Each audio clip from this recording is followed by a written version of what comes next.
After day one of preseason testing, Mercedes fans would have been on cloud nine. The car looked good, the dreaded porpoising did not rear its head, and there was genuine optimism in the Mercedes paddock that they were moving forward.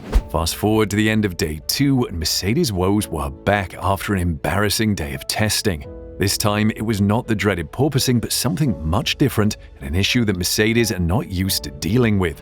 But it's not all doom and gloom for Mercedes, as there is a silver lining for the Silverstone-based team. There was cautious optimism on the morning of day two, with Russell telling the media that the new car could eventually compete. "We definitely believe that eventually we will have a car capable of getting into that title fight," he said. But Red Bull are looking very strong, very stable, and obviously Max is performing really well, so realistically it will be a stretch for us next week. But there is no reason why we cannot get there eventually at some point this year. We have always seen in the past the strength of Mercedes' development rate, so the belief is there, said Russell. The Brit was quick also to point out that the team would not be able to compete for the championship at the first F1 race in Bahrain.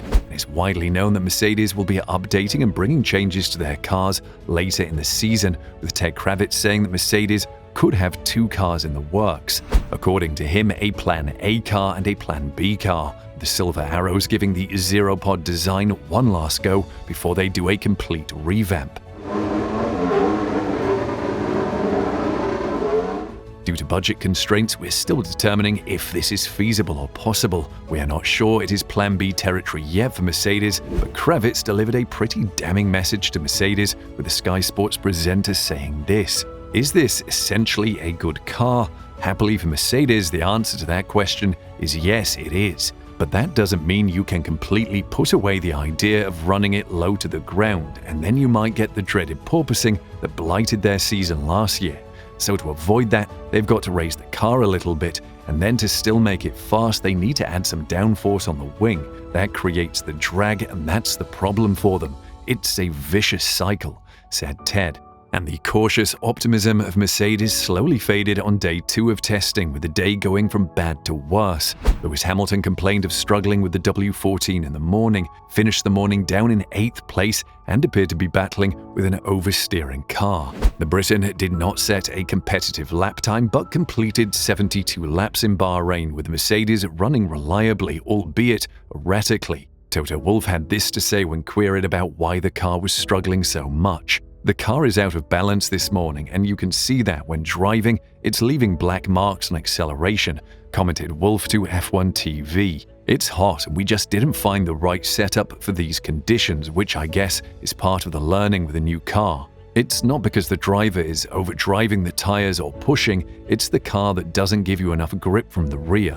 This is something we need to sort out over the course of today," said Toto. However, the team did not sort it out, as Mercedes' day was ruined.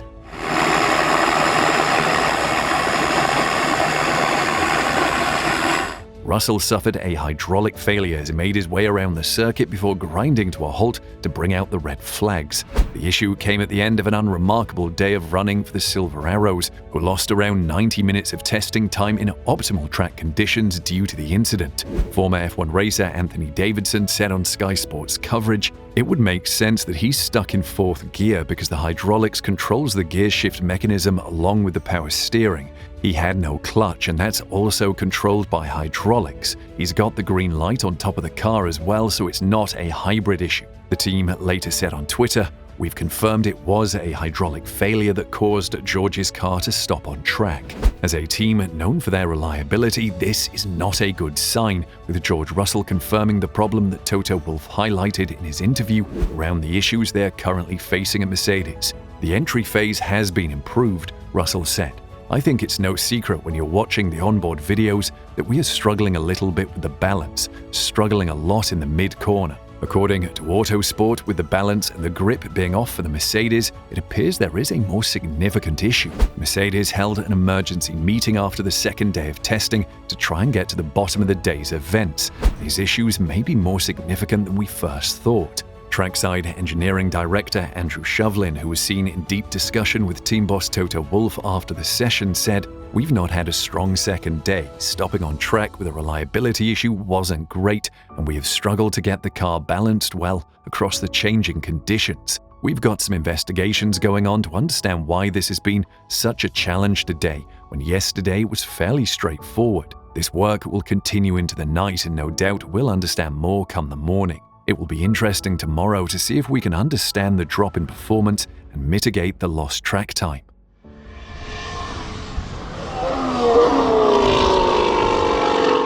However, Russell was not utterly despondent about the situation. Instead, taking a more optimistic view of the situation, the young Brit had this to say: "Even though we didn't complete our full program, we uncovered some interesting things in the data throughout the day," he said. "That is a positive, and we will analyze these overnight with the aim of finding lap time. We haven't unlocked everything yet in the W14, and everyone is working hard to do so and maximize our final day of testing.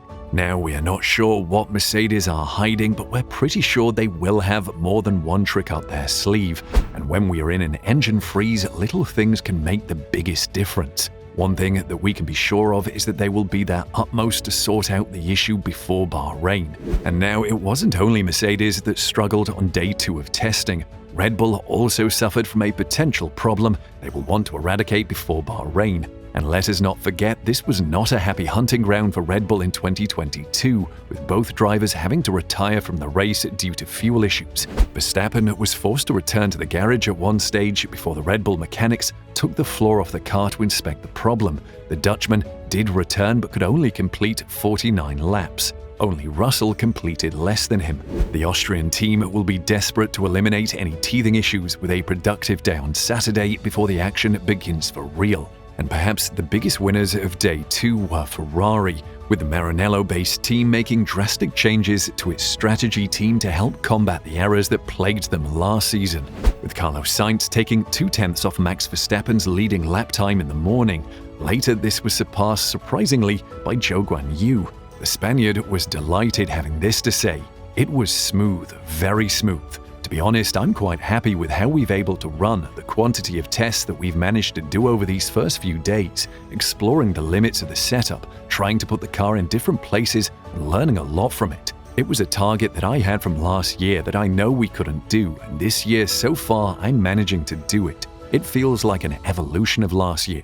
It feels very similar to drive, and there hasn't been major changes going on in the car or the concept. So trying to improve the good pace that we had last year, and obviously now putting our focus on our weaknesses of last year.